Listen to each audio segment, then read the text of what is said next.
just extremely pleased with how the preparation for the Breeders' Cup horse has gone since we've been here. Weather's been excellent, racetrack's in great shape, and they're put in some excellent work.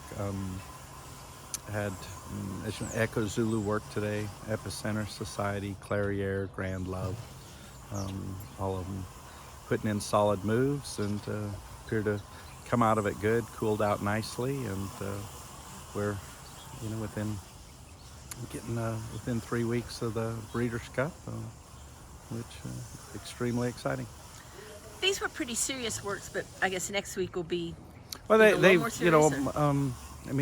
Little different stages with a couple of them, but the big. I think 4. We get Jackie's Warrior working tomorrow, but with Epicenter, Clairiere,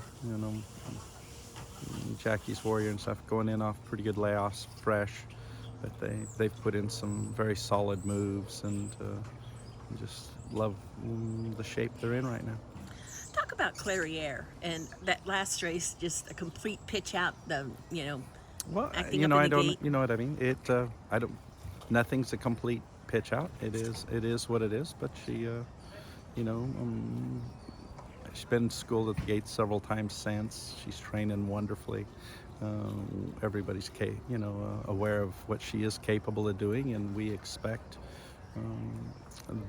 her effort in the Breeders' Cup, which will be required because it is a great group of mares this year. Yeah, it's a tremendous race, and she is worthy of this opportunity. And it's a race she was 4th, beaten 3/4 of a length in last year, and I definitely think that she is considerably better than that.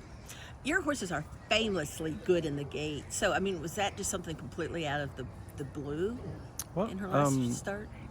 It's part of racing. Yeah, just the words "never" and "always" don't belong in this sport. That's for sure. I think that I don't expect it to forever to do anything like that again. And the one thing I'm glad it was that day instead of the Breeders' Cup. And she's shown you every sign since then that she is the Clairiere we've been seeing all season. Yes, absolutely. Her training is, as you mentioned that day, I think she was who we were the most confident in of winning that day. With the big 3 running, it was Jackie, her, and Epicenter running that day. And of all things, we thought she probably had our best chance to win on the day, and she was the only one that messed up.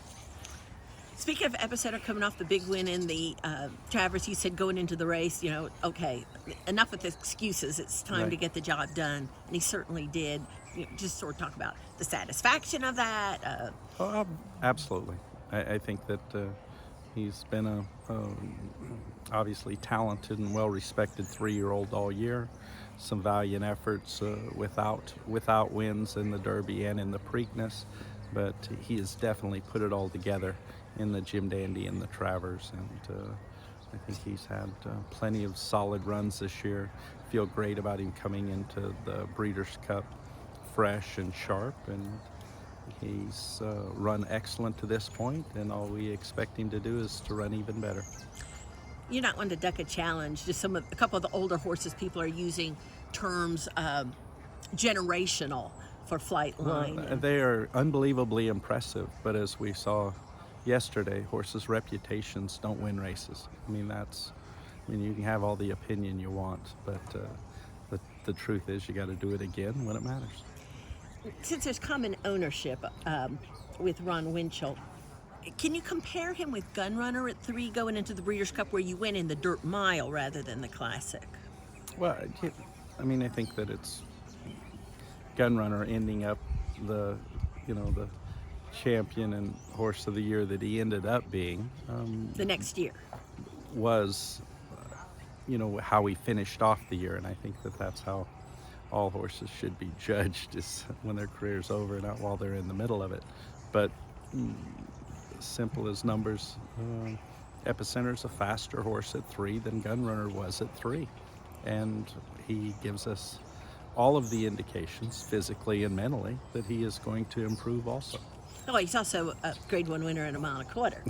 Yeah, Go- yeah. Well, I think it's for measurement's sake. Gunrunner was a well-beaten third in the Travers, and Epicenter was a pretty emphatic victor of the Travers. And he's showing you, though, the same signs of being a horse that's just going to be better. Everything Even about next him year, does. Everything about him does. Physically, mentally. I mean, he is the. He has all the tools, the size, the physical specimen that he is of a horse, and he has been, knock on wood, unbelievably sound, and doesn't miss a bite, doesn't miss a meal, and every day is a better day. And Echo Zulu going into the filly and mare sprint, unbeaten sprinting, right? Well, yeah, her one loss is in the Kentucky Oaks, and not a bad race. No, right. I mean, uncontested, but backing Echo Zulu up to 7/8 is extremely exciting, and obviously something that she is excellent at. And being by Gunrunner, of course. Right. You can never have enough champions by You the cannot have stallion right. you helped develop. Well, who's Gunrunner helped develop us? I mean, he is just a great horse that is obviously passing that along. Okay, Jackie's Warrior, the reigning sprint champion. Right. He is the Eclipse champion. He has what we really need and want and expect for him is Breeders' Cup. He was big favorite here at Keeneland in the juvenile, which, obviously, 16th further than ideal for him. And then nothing went right last year at Del Mar. But he's training extremely well, scheduled to work in the morning. He looks magnificent, and obviously we're extremely excited about chance to run him in the Breeders' Cup Sprint. Now, in the distaff, you'll also have Society, Yes. who won the Grade 1 Cotillion. Just comment about her. What? She does her dad proud. She's very much very similar to Gunrunner. She is mentally, physically, and she will definitely take it to him.